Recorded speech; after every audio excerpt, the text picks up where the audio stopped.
Salut tout le monde, j'espère que vous allez bien. Bienvenue sur cette nouvelle review d'actualité autour de l'IA. Et aujourd'hui, je vous propose un nouveau focus sur OpenAI Sora. De nombreuses nouvelles démos assez incroyables ont été publiées par les développeurs de Sora et on a beaucoup de nouvelles informations très intéressantes. N'hésitez pas à vous abonner si vous souhaitez plus de reviews d'actualité autour de l'IA. Juste ici, vous avez le programme de la vidéo et on est parti pour la première démo. La première démo propose une vue panoramique sur un village. Le résultat est impressionnant, mais la qualité semble être en défaut quand on dézoome trop. Juste ici, vous avez le prompt qui a permis de générer cette vidéo, prompt très conséquent et très détaillé. Et la démo a été publiée par l'un des deux chercheurs derrière Sora. Deuxième démo, on est sur des démos très récentes. OpenAI a ouvert un compte TikTok pour publier les démos de Sora. L'accueil est d'ailleurs assez mitigé dans l'espace commentaire de chaque vidéo. En premier, on a un chien qui utilise un clavier. C'est très compliqué de voir que c'est une vidéo IA, mais il y a toujours plusieurs indices. Et la cohérence au niveau de la lumière de l'écran reflétée sur le chien, c'est assez incroyable. Ensuite, on a une vidéo très intéressante qui compile toutes les transformations vidéo réalisées à partir de cette vidéo. Dans ma dernière vidéo dédiée à Sora, je vous ai montré plusieurs transformations à partir de cette vidéo.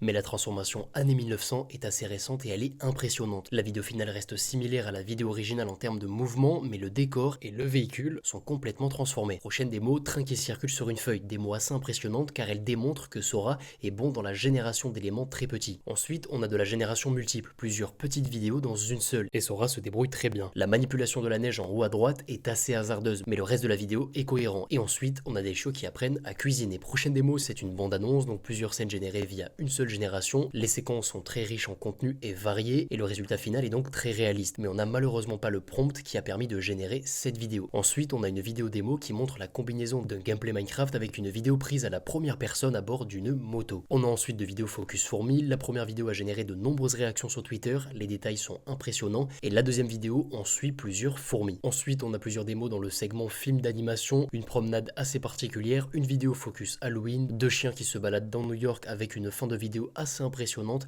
et une bande-annonce assez complète qui suit les aventures de plusieurs chiots. Prochaine démo, c'est un lion ou un tigre qui se décompose en fleurs, le rendu est très intéressant et l'ingénieur d'OpenAI qui a posté cette démo annonce recruter des ingénieurs IA. Et ensuite, on a les deux dernières démos récupérées sur le TikTok d'OpenAI. Ce qu'il y a de très impressionnant sur celle-là, c'est l'écriture qui évolue quasi parfaitement sur le papier en fonction des mouvements du sujet. Prochaine section, l'échelle Will Smith. L'acteur a publié une vidéo où il mange des spaghettis dans l'objectif de se moquer de cette vidéo. Cette vidéo, c'est le maximum qu'arrivait à produire une IA il y a un an, et avec la hype récente autour de Sora, Will Smith a finalement réagi à cette vidéo. Mais en publiant cette vidéo, Will Smith offre à la communauté IA un objectif maximum à atteindre. Et vu qu'on avait déjà le minimum, on a désormais une échelle. Et dès qu'on aura tous accès à OpenAI Sora, on pourra générer une vidéo de Will Smith qui mange des spaghettis et comparer le rendu. OpenAI ne générera pas de vidéo avec de vrais acteurs, ça poserait beaucoup trop de problèmes. Ensuite, Adobe a en réaction à Sora a créé une équipe de 50 personnes spécialisées en IA en urgence. Selon cette source, ils auraient négligé la génération vidéo et auraient aujourd'hui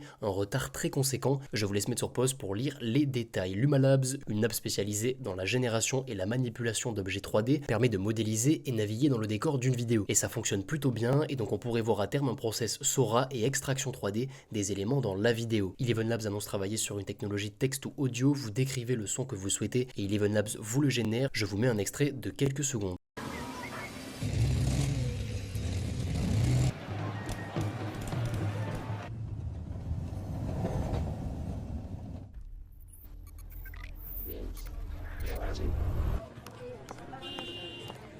Voilà pour l'extrait. Si vous êtes intéressé par une IA texte ou audio, vous pouvez dès aujourd'hui tester AudioBox de Meta. Prochaine section, architecture et process derrière Sora. Si vous souhaitez comprendre le process derrière Sora, je vous recommande la très intéressante vidéo d'Anis Sayari sur Sora et cet excellent fil Twitter. Prochaine section, prix de Sora. Donc c'est une question qui est très intéressante. Pour combien et via quelle formule pourra-t-on utiliser Sora? Alors déjà, j'ai beaucoup de mal à avoir un abonnement illimité. Une génération demande énormément de ressources et OpenAI serait absolument pas rentable. Comme au début de ChatGPT et sûrement encore actuellement, OpenAI pourrait décider de volontairement perdre de l'argent pour créer une dépendance à Sora. Mais encore une fois, on n'est pas sur le segment de la génération de texte. Ça pourrait donc coûter très cher à OpenAI. Donc selon moi, Sora serait utilisable via une tarification à l'utilisation et on devrait être sur les mêmes prix que Runway. 1 euro égale 1 minute de génération. Je vous rassure tout de même, il y a une proba importante pour qu'OpenAI casse les prix, mais ça dépendra de quand OpenAI sort son modèle. Sam Altman a toujours été dans une logique d'adoption massive qu'importe le coût, et plus OpenAI attend, plus les concurrents de Sora améliorent leur modèle. Donc potentiellement une concurrence qui va venir tirer les prix vers le bas. Sora. Donc pour le moment, vous l'avez compris, trop d'inconnus. Mais vous avez ma prédiction et n'hésitez pas à me donner votre avis en commentaire sur ce sujet. Avant dernière section, Sora a un accueil mitigé, plus de 100 000 likes sur un tweet qui indique